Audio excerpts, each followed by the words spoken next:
Welcome to the Fabulous 50s and Beyond. We have another exciting show for you today. We encourage you to stay tuned as we'll be talking with Bill Hughes. We're going to be talking about Operation Christmas Child. I know that it's early in November, but this needs to get under the way so that we can get the boxes out. Stay tuned and we'll be right back. And he'd say, go with what you got. Start from where you are. Give it your best shot. Keep reaching for that star. Get in the race, keep your own pace, keep moving and never stop. Just go, go with what you got. Welcome back to the Fabulous 50s. I'm Jim Pollard, your co-host with my wife Jeanetta. Today our program is about Operation Christmas Child, which is a very worthwhile project that's been going on for several years now. Has to do with putting together Christmas boxes for children throughout the world. Our guest is Bill Hughes, and your official title, I think, is Area Coordinator, Director? Or I am a media coordinator for this area. Okay, okay. And I think to start off with, we probably should tell them what this project is. Okay.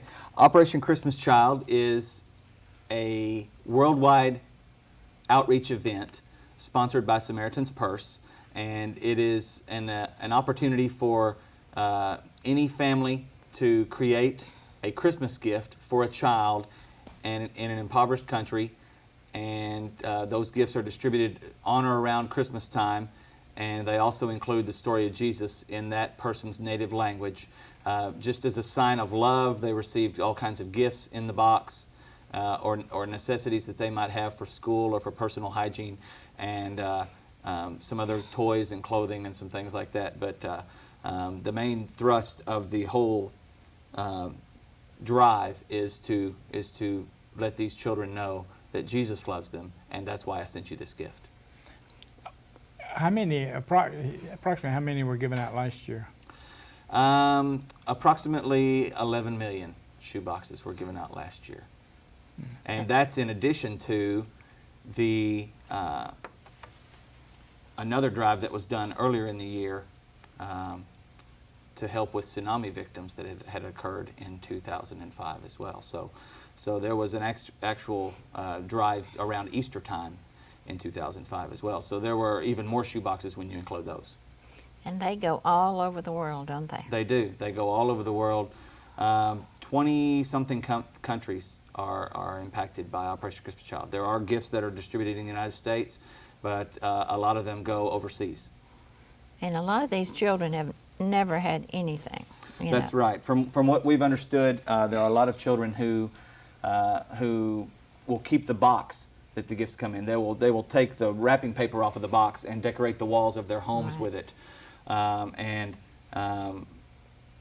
Stories that we have heard about the generosity of these children when they receive these gifts are just phenomenal.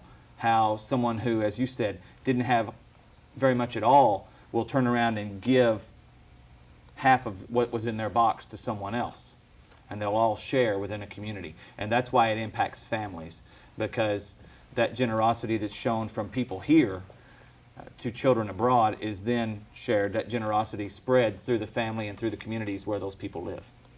I heard Franklin Graham on TV one day talking about it, and he told this story that was just absolutely phenomenal. He said that they gave the shoebox to this little boy, and he said, I want parents. I don't know if you've heard the story or not.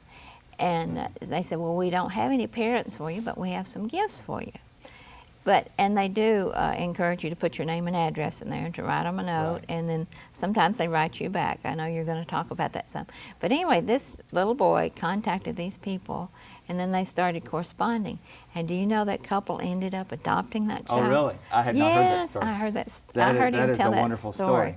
Yeah, actually, I have a picture of my wife and I, and we need to update this photo because we just had a baby, but our first child, and we received a letter this year from Uganda from a woman whose child received the shoebox, and some of her handwriting was kind of difficult for me to decipher, but I was just glad that it was in English. I was glad that a shoebox went to a country where I was able to get correspondence for someone.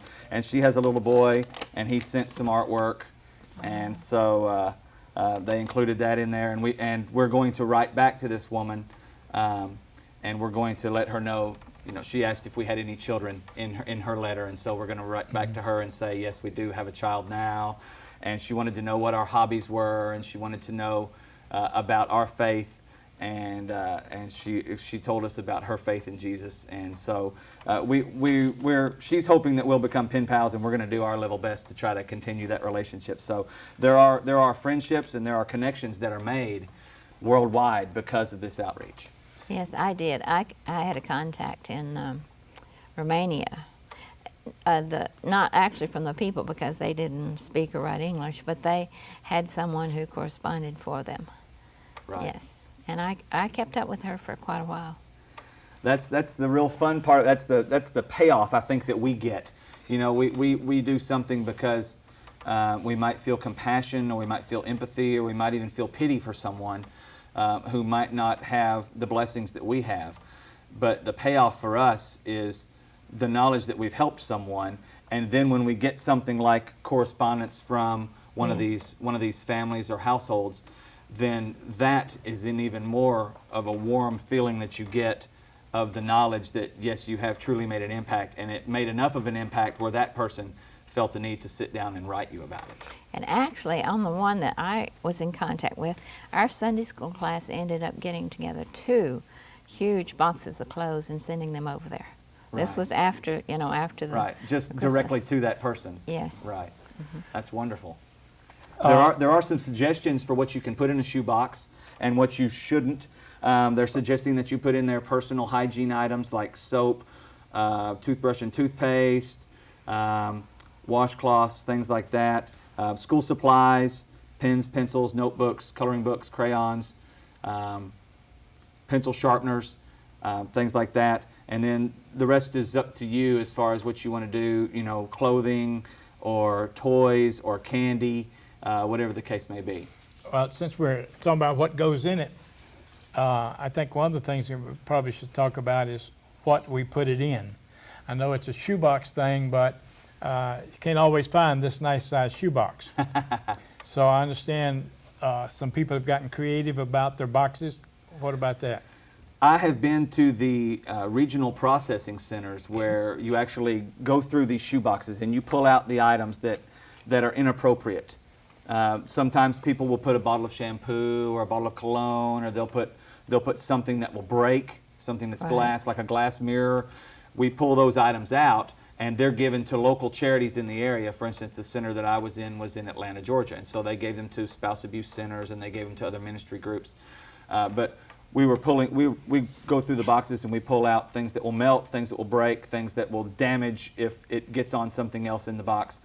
And we've seen boxes that were anywhere from the size of a pair of baby shoes to huge boot boxes. I opened one box that was about 1 foot tall and about 2 feet long, and it was nothing but candy and stuffed animals.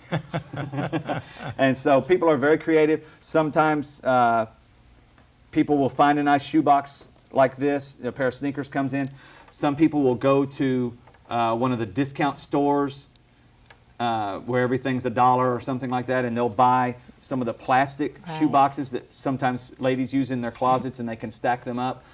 We've seen a lot of those plastic shoe boxes come through, and so that's something that's reusable as well. And I've seen tackle boxes go through the line and the entire inside of the boxes is filled with things. Well, let's kind of go through this a little bit slower Okay. so they can see what we got here. Okay. I'll point out that if you get one of these flyers, or if you print one out off the internet, SamaritansPurse.org, and click on the link for Operation Christmas Child, they'll have a little label that you can put on the box. And you choose the gender, you choose boy or girl, and then you choose an age group, 2 to 4-year-old, 5 to 9-year-old, or 10 to 14-year-old. And this box is filled basically for a 5 to 9-year-old boy. And so it's got a t-shirt in there, and I found a hooded sweatshirt on sale on a clearance rack one day in the middle of May, and so I bought it and I said, this will go in a shoebox, pair of socks, a pair of gloves. You never know what climate the box is going to. I probably had a pair of gloves in the box that went to Uganda that this woman wrote me back from, but someone will use the gloves. Right. I have some toys. I have an American football, stuffed animal, a little notebook. I have a little Gideon Bible that I put in there, a deck of cards, crayons, pencils, erasers, and then toothbrush and toothpaste, and soap, things like that. And just a helpful hint on soap, you might want to put it in a Ziploc bag, because if you don't, everything in the box will smell like soap. I have learned that. Yeah. But those are just the types of things that you put in there. You don't want to put any type of war-related items, any type of soldier men or tanks or camouflage trucks. Because they've had enough right. problems A lot with of that a in lot the of places countries. where these shoe boxes have gone, they've seen enough of that, and they don't need reminders of that. You also don't want to put anything in there that's overly patriotic about America. Just depending on where these shoe boxes are going, you don't want any play money or anything really with American flags all over it, because it might just stir up someone's anger, Right. depending on the country that it happens to go to. Might get them in trouble. That's right, right. Yes. It might actually put them in harm's way rather than Right. being something nice that you Helping wanted to them. do for them. Yes. Right. Okay, Bill, so far we've talked about the box and what goes in it. When we come back, we want to get more into where they can get information on the internet, and also pick up places and the deadline. And before we even leave, let's talk about the deadline. When is the deadline for putting these, like the last date for pickup? The collection centers in this area are open from Monday to Monday, and that is November 13th through the 20th. Okay.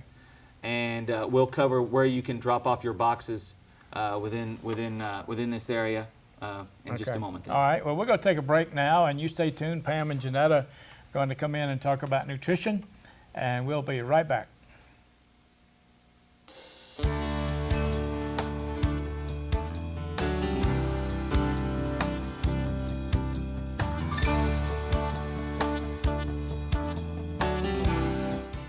We welcome back you today, and we welcome Pam Ward back.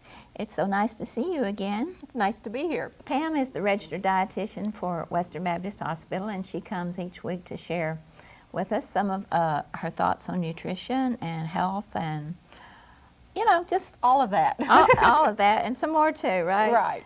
Okay, what are we going to be talking about today, Pam? Well, today we're going to take a little different direction. We talk about dieting, we talk about the proper foods to eat and all those things, but I tend to run into a lot of people that have no appetite, whether it's because of medications they're on, diseases that they have, just the stage they are in their life. As we get older, our appetite Right. tends to diminish. So just as many, I won't say just as many people, but as often as I see people that overeat, I also see people that have problems eating. So that's what I wanted to talk a little bit about today. No appetite, and how do you get the nutrition you need? We wish there could just be a happy medium. That We there really would be, do. Right, that you wouldn't overeat, and then that those who, Wouldn't overeat, would eat exactly the things you're supposed Right, to. and- we'd all be perfect weights. yeah, well, yes, that would be wonderful. That's, anyway, We won't go there. right. we won't. But just a few tips to keep in mind. For one thing, if you have no appetite, if you fill up quickly, don't drink beverages while you eat, because they'll fill up your stomach and then you're not going to want to eat. Now, you do need fluid. I'm not saying give up fluids, but don't drink them while you eat. Drink them at least 30 minutes, even an hour before or after your meal. And when you do drink, make sure it's not drinks that contain no calories. You wouldn't want to use diet sodas, the diet flavored waters, the sugar-free drinks. Stay away from those. Make sure you drink drinks that contain calories, and preferably healthy drinks, hot chocolate, milk, milkshakes, those kind of things, juices versus sodas, sugary coffee, sugar tea, those type things.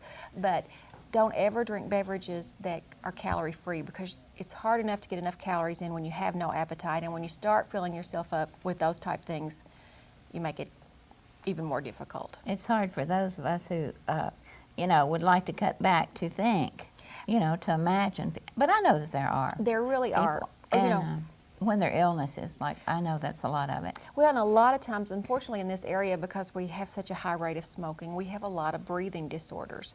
And those folks often have really, really poor appetites. And it's difficult for them to eat because they can't breathe. And it's hard to chew and swallow if you can't catch your breath. So we run into that. Of course, we have a big radiation oncology center here. You know, we run into a lot of cancer patients that have those problems. So we do see it quite a bit. And some of the things are self-explanatory. You know, they have all the nutritional supplements on the market, Ensure, Boost, Carnation Instant Breakfast. All those things are very good options, you know, when your appetite's not good. The thing to watch, though, is that you're not just replacing your meals with them, because that defeats the purpose. Right, you should add it to your Right. meal if you need to gain weight. Right, and they're not intended for people that don't have special nutrition needs. You know, a lot of times they're marketed as healthy drinks and people think they need them. If you eat a balanced diet, you don't. If you're overweight, you certainly don't want the extra calories. But for the kind of folks we're talking about, you know, they're good options. Right. And then they can even do things like, what I never tell people, you know, but these folks I do, add extra butter, add extra margarine, cream, all those things to your foods. Cereal, put brown sugar, put cream, put fresh fruit on it. You know, all those things that normally I tell people to stay away from, you know, we're going to go just the opposite direction.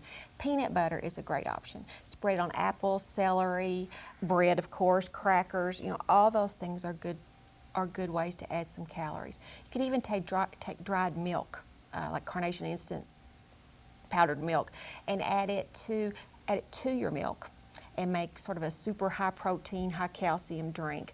You can add it to soups, to mashed potatoes, all those type of things, and add some protein. Add the powdered milk to soup? Add the powdered milk to soup, to mashed potatoes, anything that a milky taste would fit into. Right, you know, right. is like cream of tomato soup. Cream of tomato soup, you know, any of your cream soups, milk, as I said, obviously. You can even use it instead of creamer and those type of things. But it's a real good option to add some things, you know, to add some calories. Also, they need to keep snacks ready. You know, things that they don't have to get up and prepare, because one of the main things I hear is, when something sounds good, by the time I get it, I don't want it anymore. Oh. So keep healthy snacks available, that all you have to do is pull the top off the yogurt, open the peanut butter and crackers, whatever it may be, but that require just virtually no preparation. And that way, when that brief second does hit where something sounds You'll good, get it. you'll Eat it. have it as an option. Yeah. Well, you know, I heard, I saw one day something in a paper that said that if you fit into these 5 categories, you're more likely to die within 5 years. And one of them, I thought it was going to be overweight, but it was underweight, which underweight. really did surprise me. Well, you have no stores. And you know, if you are to get an illness, it's going to deplete you so much faster if you are underweight or are malnourished. You know, some of us that are a little bigger, we can go a little ways. But no, it's very easy for them to become malnourished, and obviously that contributes to your mortality. Well, we thank you for sharing with us today, Pam, and we'll look forward to seeing you next week. I'll be here.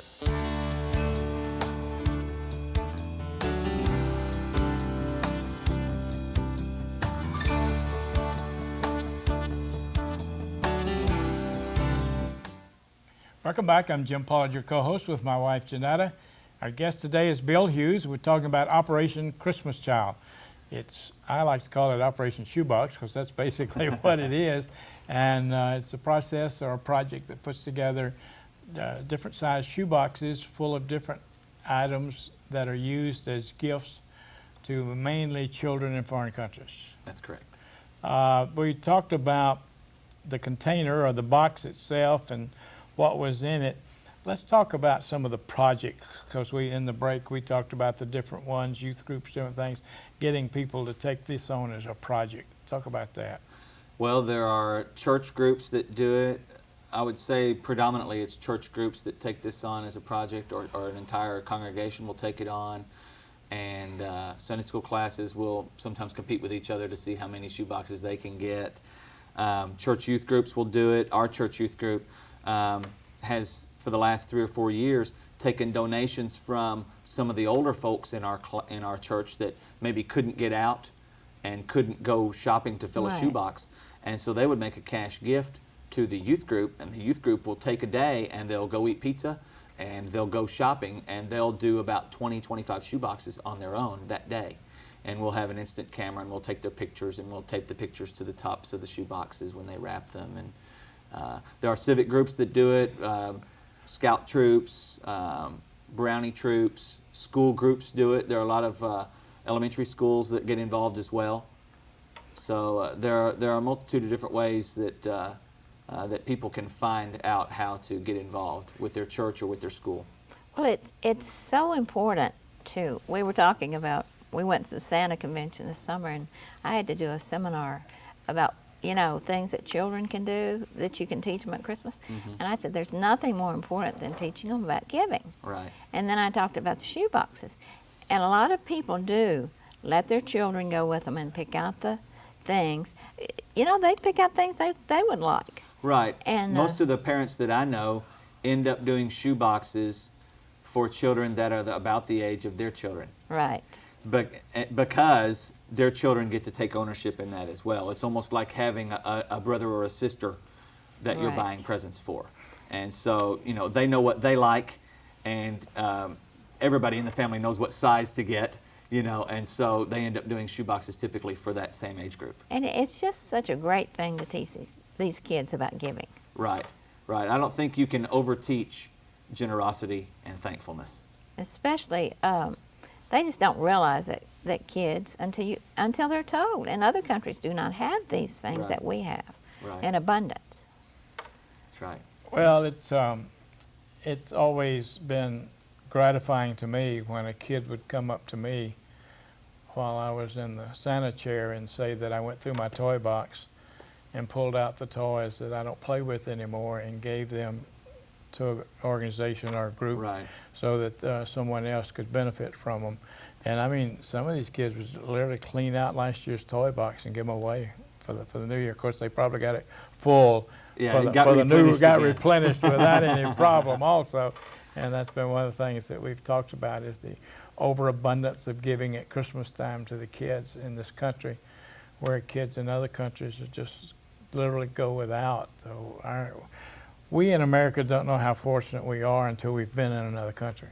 Right. I have friends who have been overseas on mission trips, and every time one of my friends has gone somewhere, they come back and there's about a 2-week to 4-week period where they are overwhelmed with the sense of how wealthy we are Right. and what they just left to come back to our country. One of the ladies from church we used to attend, she would go to Russia or somewhere every year.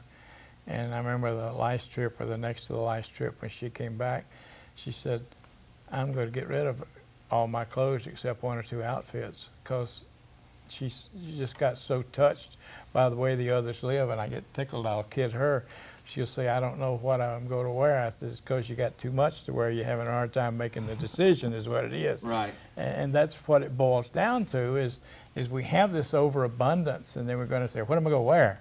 You know. Right, right. We fuss about our HMOs, and there are children who die because they don't have the simple Any health care right. to survive. We diet to fit into the outfit that we bought, Yeah. when we could give that outfit away, or realize that we have way too much food. I heard Either way. Stephen Curtis Chapman spoke here in town a few weeks ago, and he talked about how in China they have their what they call dying rooms for the children and the babies. That's where they just give up hope on them, and they put them in this room, and then then go back in 4, 5, or 6 weeks and take the body out and bury it. They just put them in there to die is what they do. And he was talking about this one lady there. He called her by name, and I don't remember the name. And he said, I met her sitting under a tree, and said she had about 20 or 30 children that she took care of. She did not know where the next meal was coming from. She did not know where anything was coming from. She just knew that the Lord would provide whatever they needed the next day, and He did. Right. And you know, and it's amazing that, and I know that through this, provisions are made for children and for families to make it a family effort, and that's the reason we think it's so important.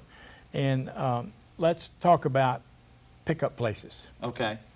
if you prepare a shoebox, you may be able to drop it off at your local church or at a school that is involved in the project. But if you are not, Milburn Chapel, Cumberland Presbyterian Church is the collection center for Western Kentucky, and every shoebox that goes to any school or any organization will end up on our property before it heads out on a semi-truck to Atlanta, Georgia. But there is a drop-off location in Paducah at Parkview Nursing Home.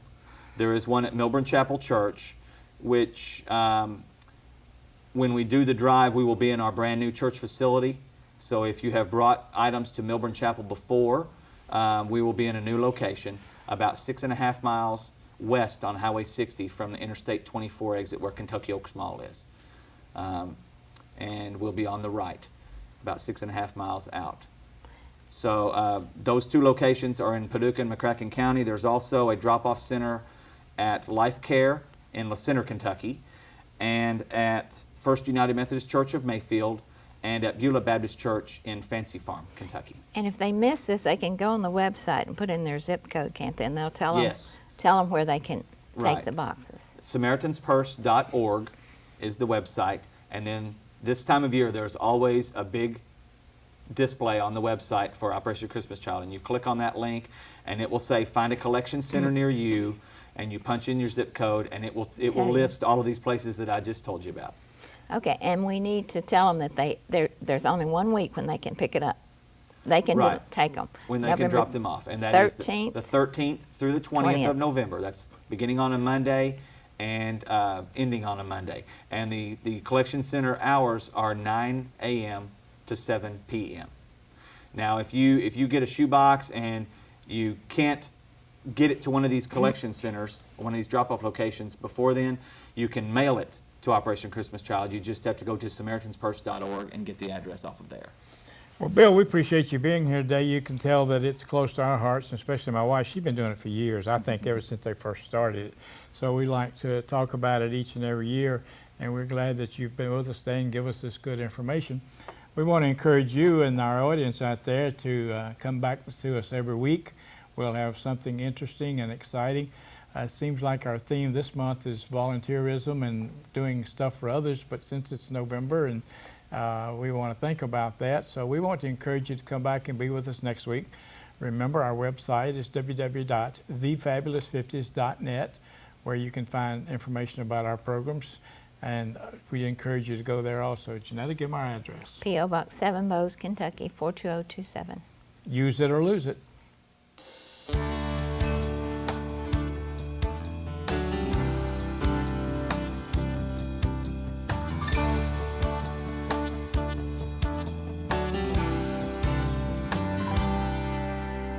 Can't see as well as I used to. Can't run as far or as fast. Sometimes I think that the old me is becoming exactly that.